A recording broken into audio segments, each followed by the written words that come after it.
Fala galera do Radioposto, sejam bem-vindos ao Intensivão Raio-X de Tórax. Se você está chegando agora e ainda não me conhece, eu sou Rodrigo Flamini, sou médico, radiologista e editor-chefe do Radioposto. Ao longo dos próximos 7 dias, eu vou ser também o seu guia durante essa jornada de aprendizado sobre radiografia de tórax. Você deve estar se perguntando aí, o que eu vou aprender durante essa semana, Rodrigo? Durante os próximos 7 dias, você vai aprender um método para interpretar radiografia de tórax com segurança. Um método que literalmente milhares de pessoas já aprenderam conosco e têm colocado em prática no dia a dia, lá no campo de batalha, nas UPAs, nas emergências, nos consultórios. Inclusive, várias dessas pessoas já nos contaram como têm se sentido mais seguros e confiantes depois de aprender um método e um roteiro para interpretar as radiografias de tórax. Dá uma olhada aqui.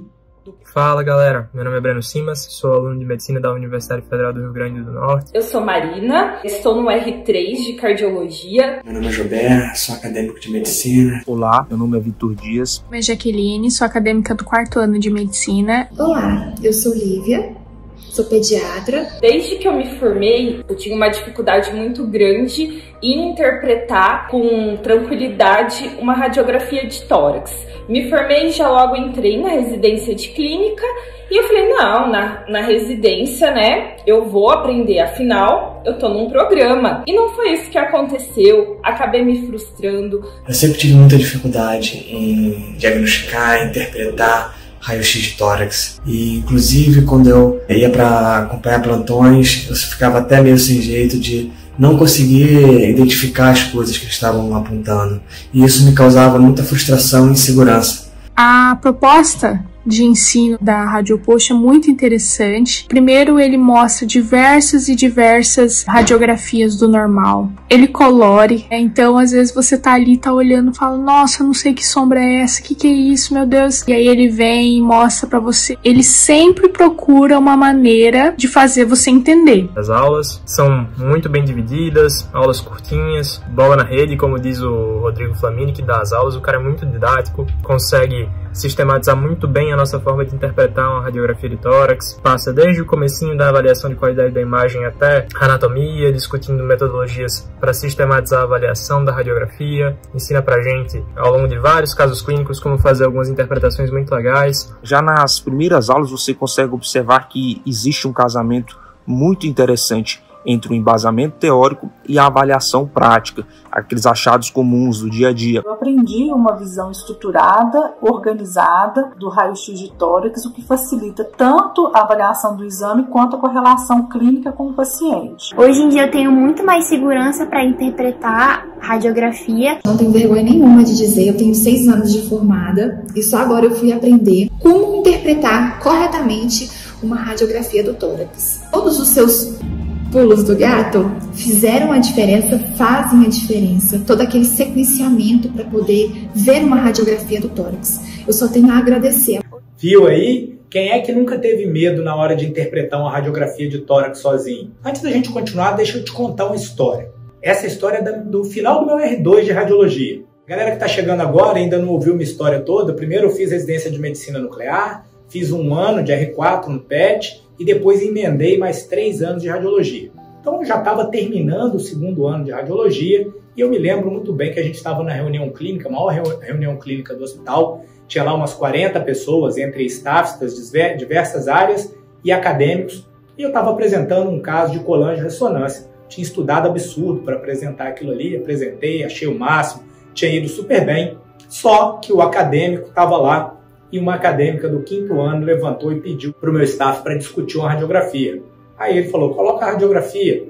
E aí ela colocou a radiografia de tórax lá, e eu estava tranquilamente voltando para o meu posto, quando ele me interpelou, Flamini, aproveita que você está aí na frente, descreve a radiografia. Aí eu olhei para a radiografia rapidinho assim e falei, cicatriz de tuberculose, e continuei voltando para minha cadeira. Na hora que eu estava fazendo isso, acho que ele percebeu a minha displicência com um método e falou assim, não, volta lá na frente e apresenta a radiografia toda. Eu quero a descrição completa dos achados e toda a anatomia. E eu não sei se você já passou por uma situação dessa. Naquela hora eu percebi a boca seca, ataque cardíaco e a perna balançando. O resultado ele não poderia ter sido pior. Eu me enrolei por completo na hora de explicar a radiografia, usei termos que não eram pertinentes e paguei o preço ali na frente de pelo menos umas 40 pessoas. É uma daquelas situações pelas quais você passa, que você jura para você mesmo que você nunca mais vai passar por aquilo ali. Eu nunca vou esquecer o que ele me disse. Ele falou assim, como é que você quer ser o cara que interpreta os PET-CTs se você se enrola com a radiografia de tórax? Poderia ter ficado bravo com ele, poderia ter ficado rebelde, mas eu optei por pegar aquilo ali e fazer daquilo ali um ponto de crescimento. A partir daquilo ali, eu falei, cara, eu tenho que saber tudo de radiografia de tórax. Ninguém nunca mais vai me colocar numa situação dessa. E aí eu comecei a estudar muito radiografia de tórax e eu percebi que não era só eu que não sabia, não. Tem vários estudos que mostram que aproximadamente 40% dos médicos formados se sentem inseguros na hora de interpretar uma radiografia de tórax. E aí, depois de estudar muito isso, eu comecei a refletir no seguinte, será que o problema era meu? Ou será que o problema era da metodologia de ensino? Será que acontece com você também, de você chegar na faculdade e todo mundo achar que você tem visão de raio-x? Só por ter tido anatomia nas cadeiras básicas, você vai chegar na aula e dominar todas as interfaces, vai dominar a anatomia do perfil, do PA com tranquilidade? Será que você consegue ver todas as relações anatômicas? Comigo era muito diferente disso, eu tinha muita dificuldade.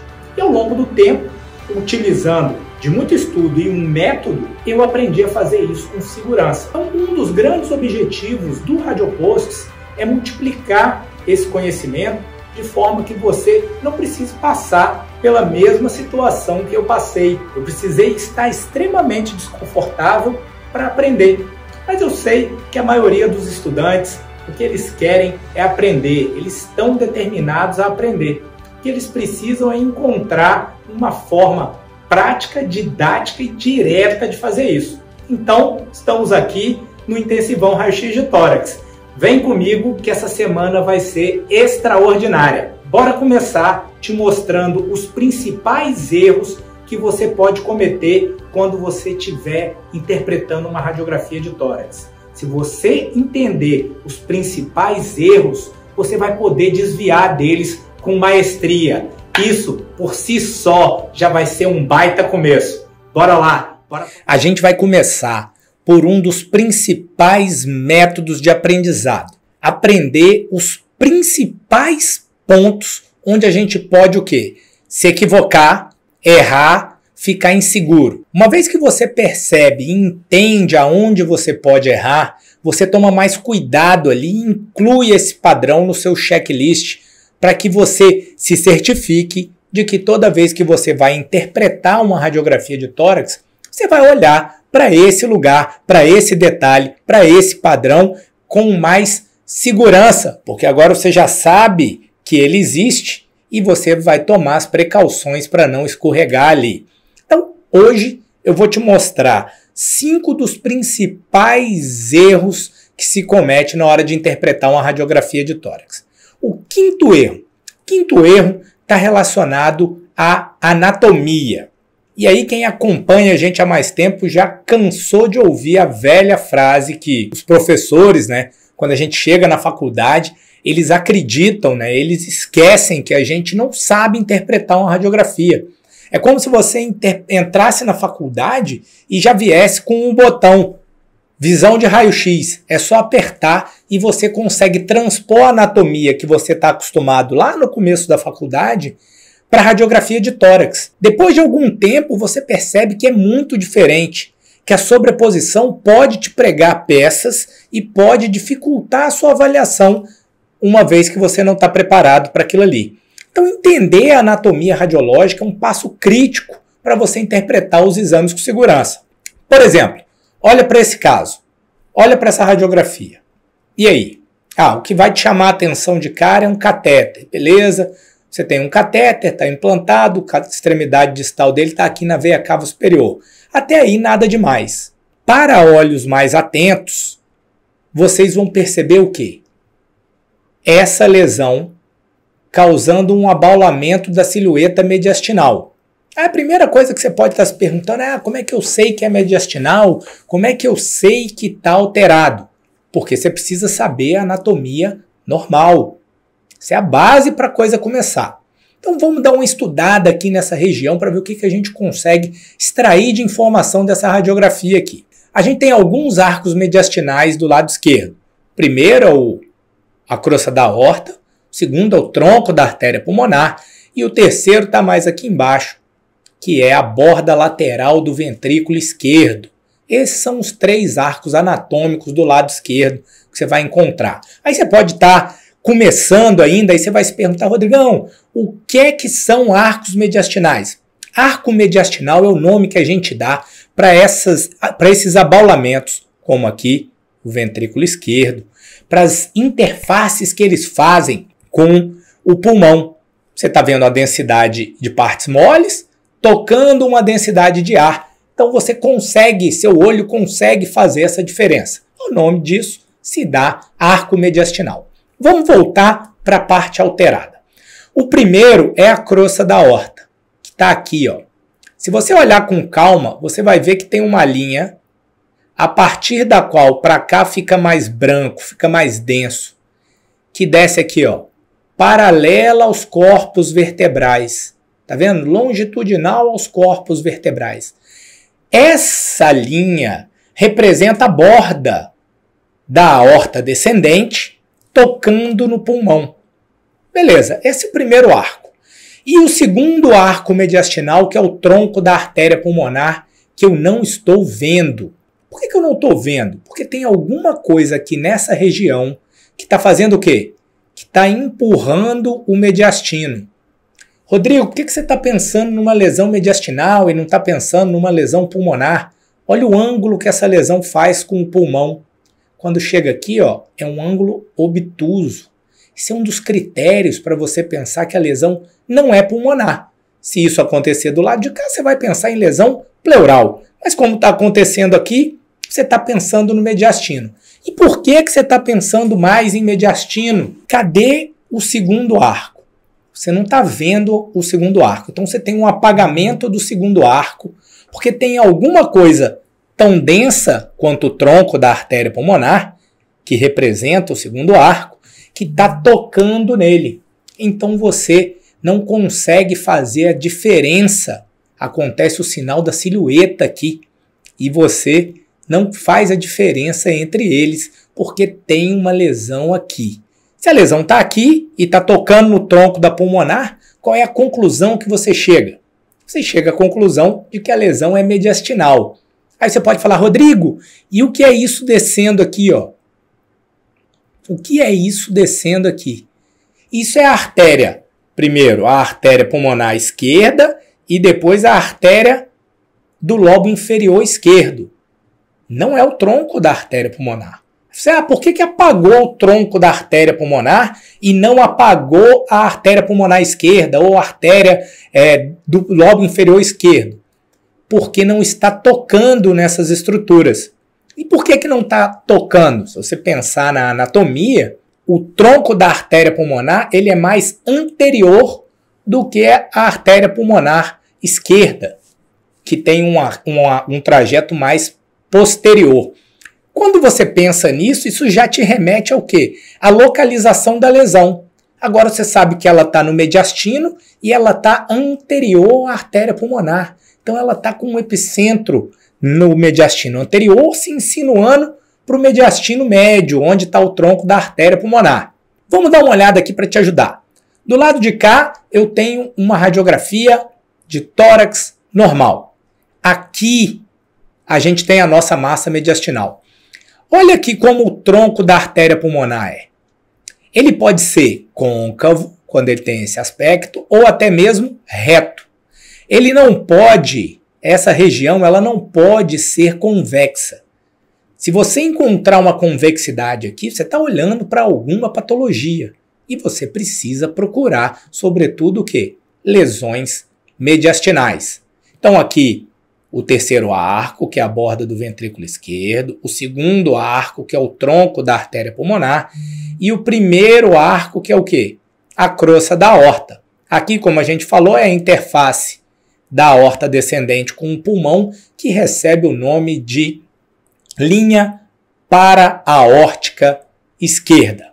Então, você consegue entender agora a importância de você entender toda a anatomia do tórax. Agora, para eu te mostrar, pode ser que você esteja incrédulo, né? Não esteja acreditando, essa tomografia é dessa paciente. Então, olha aqui a massa, uma massa grande, essa massa tem quase 10 centímetros. Então, se você parar para pensar, é quase que inaceitável você olhar para uma radiografia de tórax e não ver e não saber procurar uma lesão de 10 centímetros, um tumor de 10 centímetros. Para pensar no impacto que isso tem sobre você, que vai se culpar por não saber interpretar, e principalmente sobre o doente, que vai voltar para casa, às vezes, com um antibiótico, quando, na verdade, ele tem um tumor de mediastino. Essa massa, ela toca aqui, ó, o tronco da artéria pulmonar, e aqui você tem a artéria pulmonar esquerda, para te mostrar o quê? A artéria pulmonar esquerda e a artéria do lobo inferior esquerdo, elas estão o quê? Mais posteriores em relação ao tronco da artéria pulmonar. Isso te ajuda a ter uma visão tridimensional da coisa. Vamos continuar. Outro tipo de erro. A gente falou de anatomia, agora a gente vai falar um pouco da técnica. Quando a gente está avaliando a técnica do exame, uma das coisas que a gente tem que ficar atento é se o exame está rodado ou não. Quem é que já ouviu essa expressão e muitas vezes fica até com medo ou sem jeito de perguntar na aula, porque tratam isso de uma forma tão banal que é como se você, desde pequenininho, já soubesse isso. E aí você acaba se retraindo, o que não deveria fazer, mas acaba se retraindo, como eu já fiz várias vezes. Deixei de perguntar por estar preocupado de estar fazendo uma pergunta muito simples, quando na verdade a minha preocupação devia ser estar saindo de lá sem aquele conhecimento. Então, vamos lá. Radiografia de tórax em AP, o paciente está deitado, e aí um paciente de trauma, tá? O que é que você percebe logo de cara quando você olha para essa imagem? Quando você olha para essa imagem, uma das coisas que você percebe é o quê? É o aumento da área cardíaca. O aumento da área cardíaca é uma das coisas que você vai observar nas radiografias em AP, porque o coração, quando o raio entra pela parte anterior e sai pela posterior, incidência em A, de anterior, P, esse é o trajeto anterior para posterior, ele está mais longe do filme que detecta o raio-x. Quanto mais longe uma estrutura está do filme, maior é a sua sombra no filme. Então você acaba aumentando a sombra cardíaca por causa da distância do coração e o filme. Mas se você insistir e continuar procurando, o que você vai perceber é isso aqui, ó. Esse campo pulmonar compara com este campo pulmonar. Tá vendo como eles estão distintos? Será que isso é assim mesmo?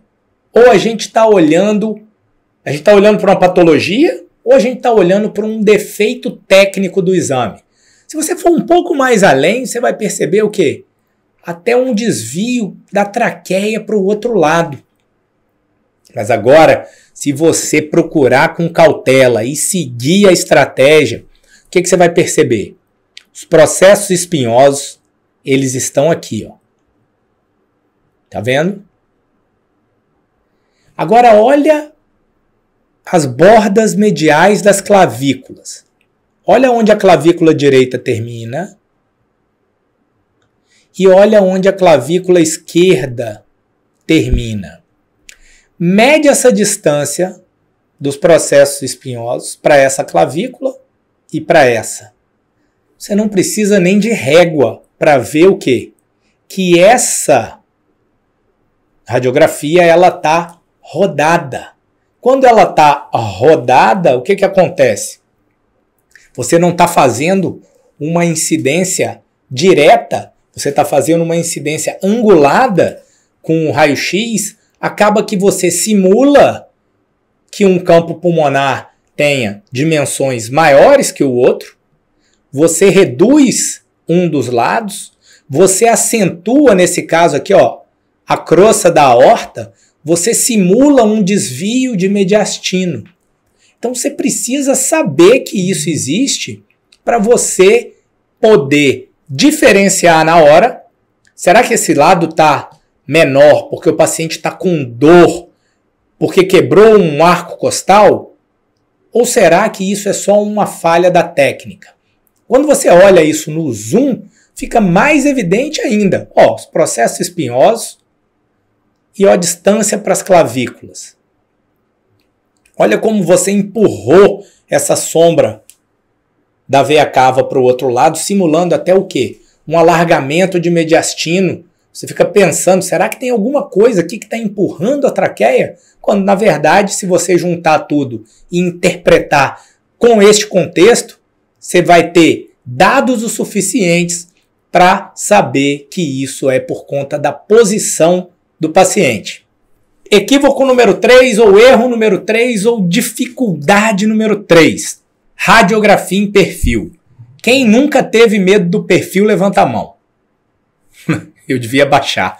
Eu morria de medo do perfil. Na verdade, o perfil é desafiador até hoje. Quem não se acostuma a olhar o perfil, sobretudo nos pacientes normais, e identificar as estruturas nos pacientes normais, quando tiver que procurar numa incidência em perfil num paciente alterado, vai ter dificuldade. E eu sei que isso é muito comum e eu vou mais além. Tem gente que nem solicita incidência em perfil porque não sabe olhar.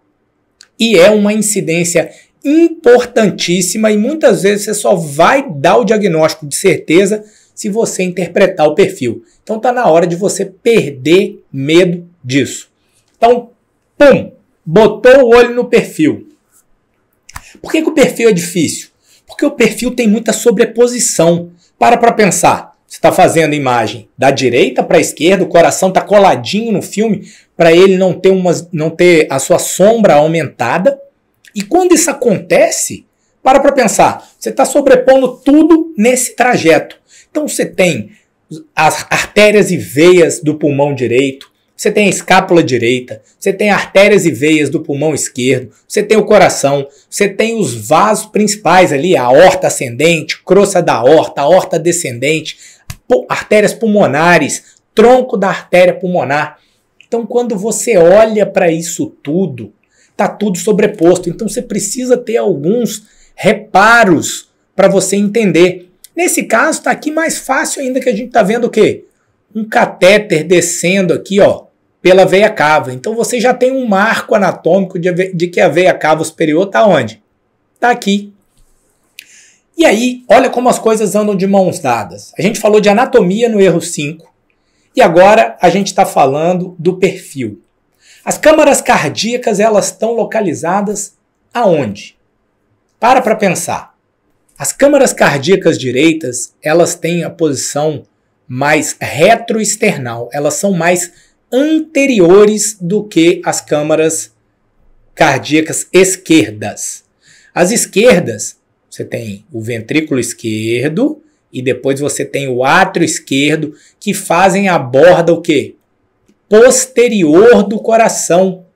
O átrio esquerdo em posição mais alta do que as demais câmaras. Então, quando você começa a entender isso, você percebe que esse catéter está descendo na veia cava, que o átrio direito vai estar por aqui, que o ventrículo direito vai estar por aqui. Mas a gente não para por aí. Você precisa saber identificar o quê?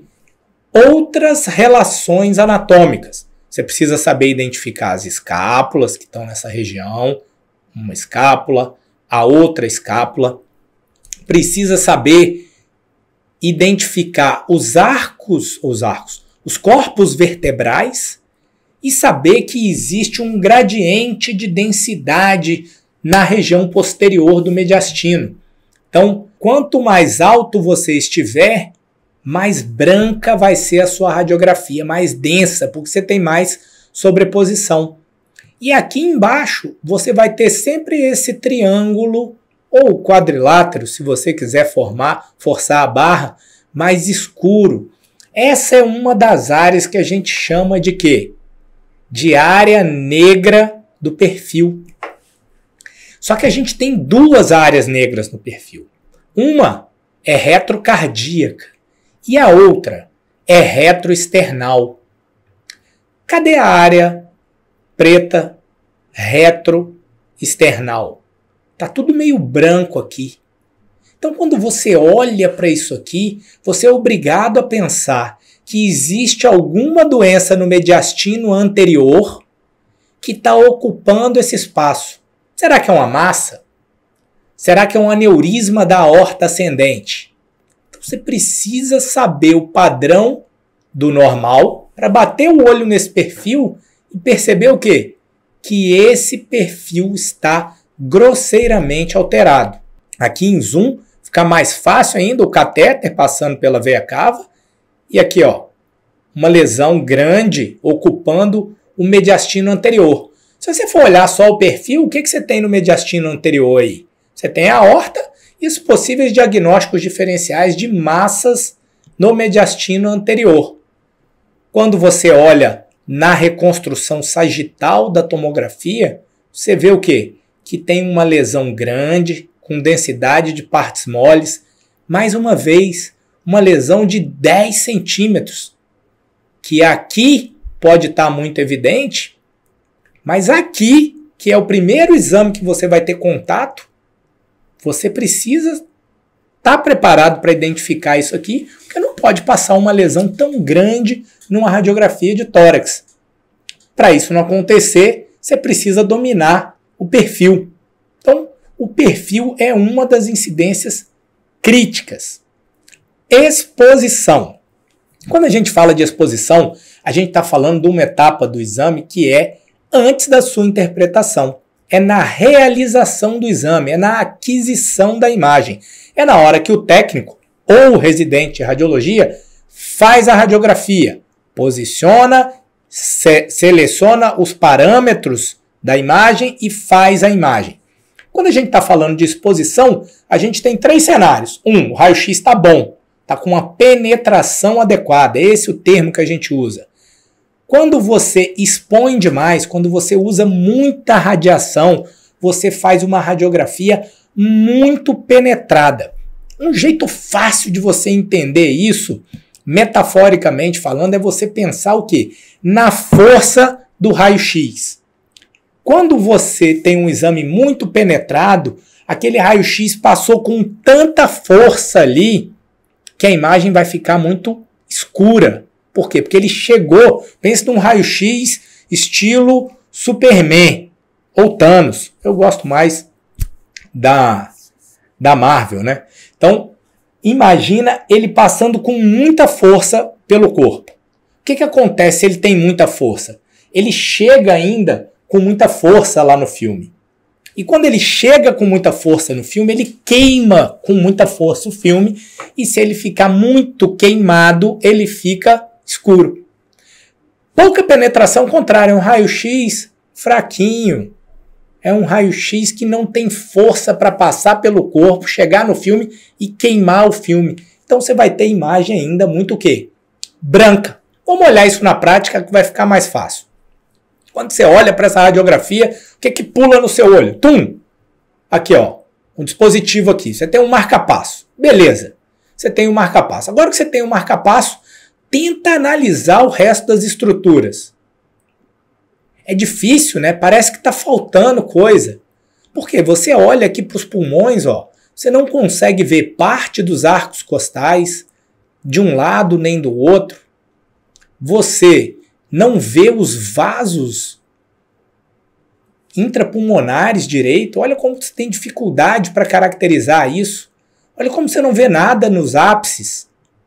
Por quê? Porque esse raio-x ele foi muito penetrado. Uma outra forma de você olhar para isso é você ver que você ainda caracteriza com muita clareza os corpos vertebrais dorsais ou torácicos baixos.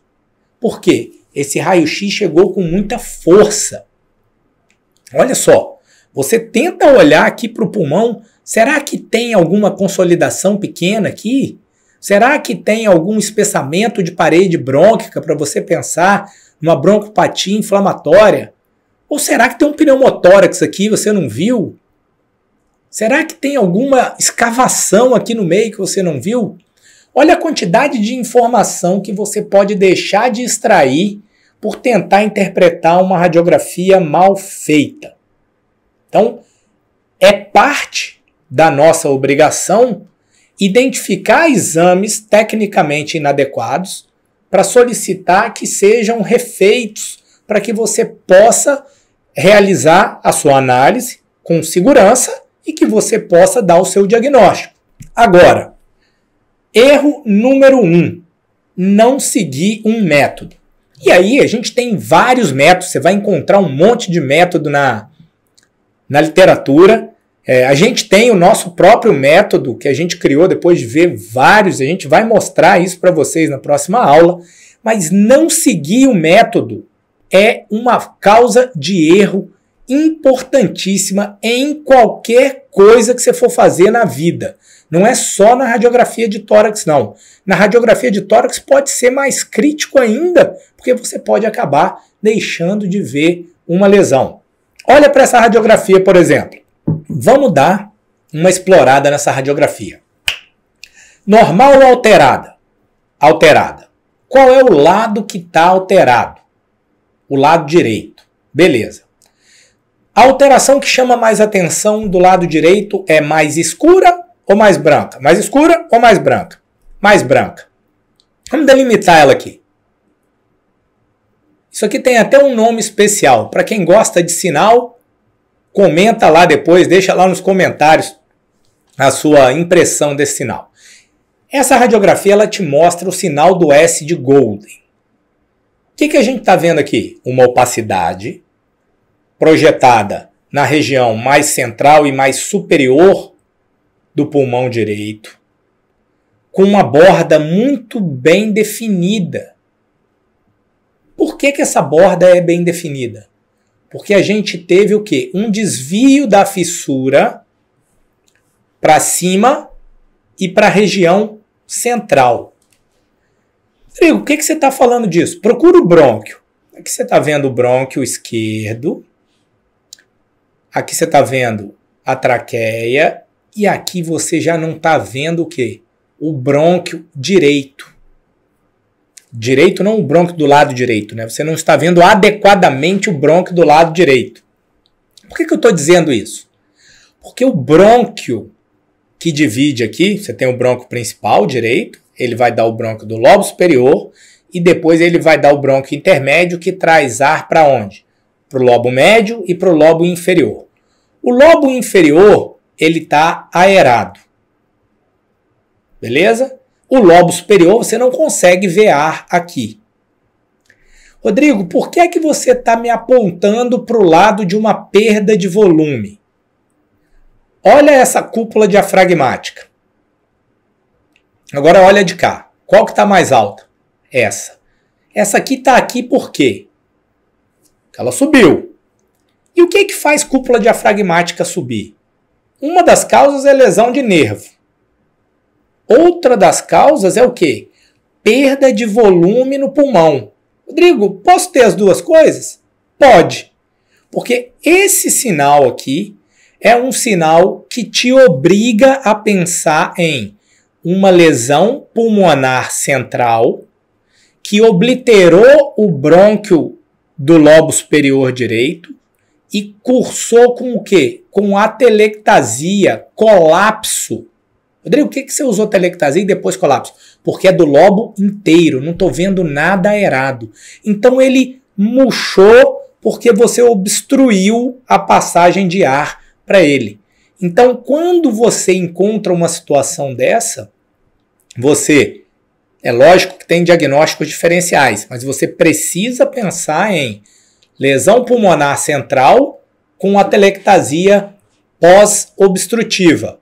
Olhando aqui fica ainda mais evidente que a lesão está nessa região e aqui você tem o deslocamento da fissura, que é um critério maior para você pensar em quê? A telectasia. Então você tem alguma coisa causando uma telectasia. Por quê? Você tem dois sinais para pensar em atelectasia. O primeiro é desvio da fissura e depois você tem o quê? Deslocamento do mediastino para cima, deslocamento cranial do mediastino. Só que agora eu queria te trazer para cá, olha essa radiografia e olha agora em zoom. Por que olhar o método é importante? O método ia te ajudar a fazer toda essa análise. Mas, se você parar por aí, lembra que a gente falou que uma das causas é lesão pulmonar central, que envolve o brônquio e cursa com a telectasia distal? Se você seguir todo o seu roteiro, olhando todas as estruturas atrás de desvio do mediastino, atrás de elevação do diafragma, atrás de derrame pleural, atrás de lesões ósseas, você vai encontrar essa lesão destruindo parte distal da clavícula direita. Deixa eu colocar as duas aqui para você ver. Esquerda. E olha como aqui você tem uma cortical espessa e aqui ela vai afinando, afinando e aqui você perde a lesão. E quando você perde a lesão, é sinal, você perde a esclerose, você perde a estrutura, né? Assim, indefine a estrutura. Olha como aqui a esclerose cortical é mais bonitinha. E aqui você perde essa definição, é sinal de que você tem uma lesão destruidora de osso, uma lesão lítica destruidora de osso nessa região. Nesse contexto, você vai se preocupar com o quê? Com um tumor de pulmão que invadiu o brônquio principal direito, obliterou o brônquio do lobo superior, causou a telectasia pós-obstrutiva do lobo superior direito, com o quê? Com uma provável metástase óssea no segmento distal da clavícula.